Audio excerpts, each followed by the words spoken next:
Лилейники растут почти в каждом дворе, но мало кто знает, что листья, которые засохли у основания, можно использовать для плетения как хорошее сырье. Они достаточно длинные и эластичные.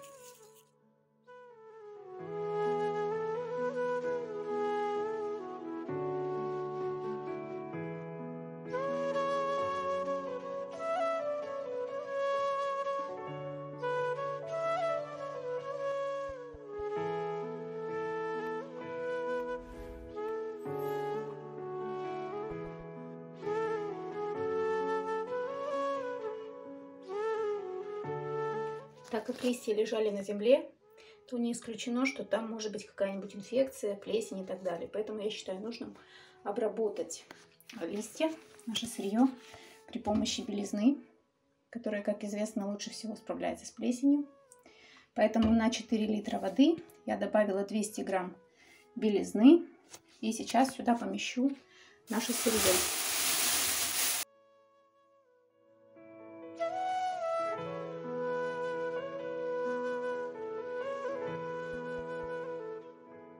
Слегка просушиваем наше сырье, если вы хотите плести сразу.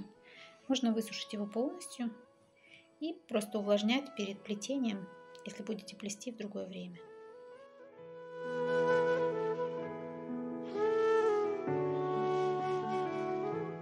Теперь начнем плести. Для этого нам нужно будет заготовить вот такой вот гвоздь, вбитый в какую-нибудь твердую поверхность. Для начала возьмем 3 сухих листа, уже обработанных и либо недосушенных, либо слегка увлажненных. С мокрыми работать неудобно, а сухие очень ломкие. Итак, вот примерно перегнули их пополам и будем плести обычную косичку. То есть делим на 3 части и плетем. Достаточно плотно, но не чересчур плотно. Гвоздь нужен просто для того, чтобы с него начать плести. И он удерживает косичку в стабильном положении, поэтому плести можно быстро.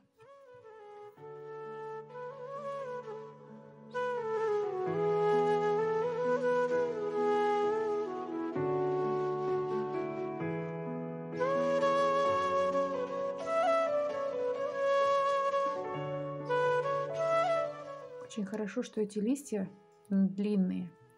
Это уже получается что-то типа плетения из рафии. А кукурузные листы, они короче, поэтому не так удобно.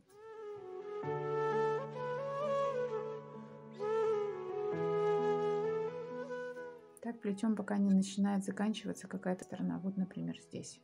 Значит, сюда мы сейчас будем наращивать длинную часть. Вот, например, да? Сюда мы коротенький кусочек добавим, а сюда длинную часть. Так.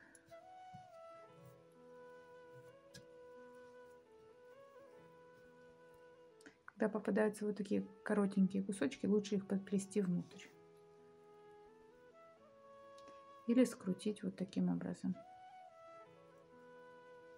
типа жгутика. Когда наша косичка уже очень длинная, то не очень удобно работать, потому что она уже болтается. Поэтому вот я предлагаю, что сделать. Смотрите, вот наш конец.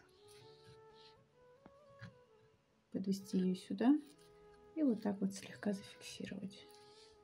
После этого вот она опять натянута и можно плести.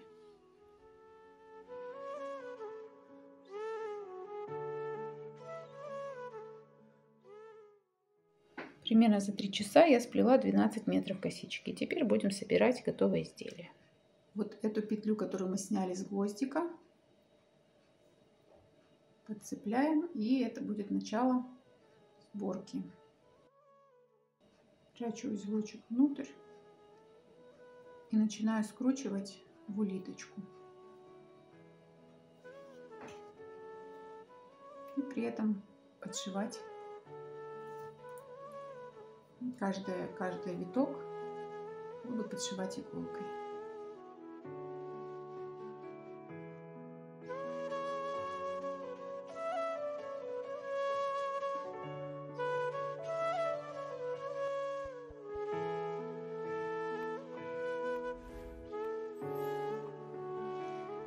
Еще раз обращаю внимание, что косичка укладывается торцом. То есть не вот таким образом, а вот на всю высоту, на всю ширину косички. А мы видим только ее бочок.